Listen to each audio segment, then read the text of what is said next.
That's not true, headmistress, Miss Honey said. They've all learnt their 3 times table, but I see no point in teaching it to them backwards. There's little point in teaching anything backwards. The whole object of life, headmistress, is to go forwards. I venture to ask whether even you, for example, can spell a word like wrong backwards straight away. Very much doubt it. Don't you get impertinent with me, Miss Honey, the Trunchbull snapped. Then she turned back to the unfortunate Wilfred. Hold on one sec while I switch hands. Sorry, guys. Sorry. I can't do it very easily. Oh my gosh, I'm really struggling. Right, fine. Got done it. You can't see it now. What? It's better.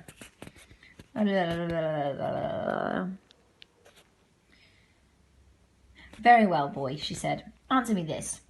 I have 7 apples, 7 oranges, and 7 bananas. How many pieces of fruit do I have altogether? Hurry up, get on with it, give me the answer. That's adding up, Wilfred cried. That isn't the 3 times table. You blithering idiot, shouted the Trunchbull. You festering gumboil. You flea-bitten fungus. That is the 3 times table. You have 3 separate lots of fruit, and each of them has 7 pieces. 3 sevens are 21. Can't you see that, you stagnant cesspool? I'll give you one more chance.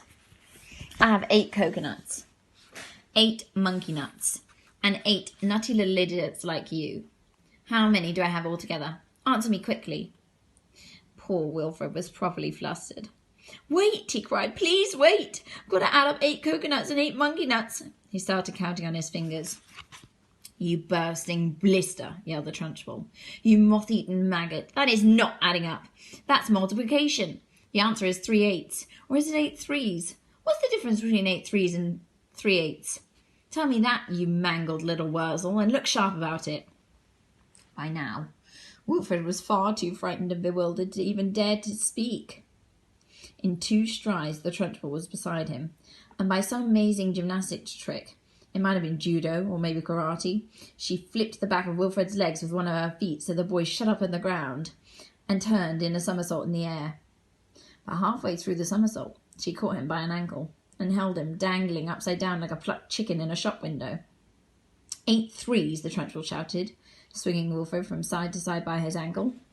8 threes is 8 threes is the same as 3 eighths, and 3 eighths are 24. Repeat that right now.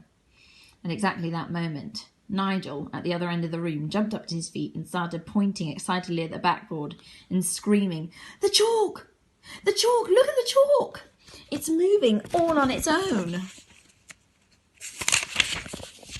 So hysterical and shrill was Nigel's scream that everyone in the place, including the Trunchbull, looked up at the blackboard. And there, sure enough, a brand new piece of chalk was hovering near the grey-black writing of the surface of the blackboard. It's writing something, screamed Nigel. The chalk is writing something. And indeed it was. Agatha. What the blazes is this? Yelled the Trunchbull. It had shaken her to see her own first name being written like that by an invisible hand. She dropped Wilfred to the floor. Then she yelled at nobody in particular. Who's doing this? Who's writing it? The chalk continued to write. Agatha, this is Magnus. This is Magnus.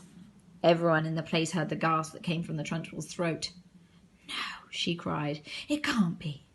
It can't be Magnus. It is Magnus.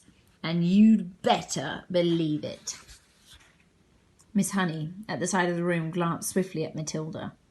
The child was sitting very straight at her desk, her head held high, her mouth compressed, the eyes glittering like 2 stars.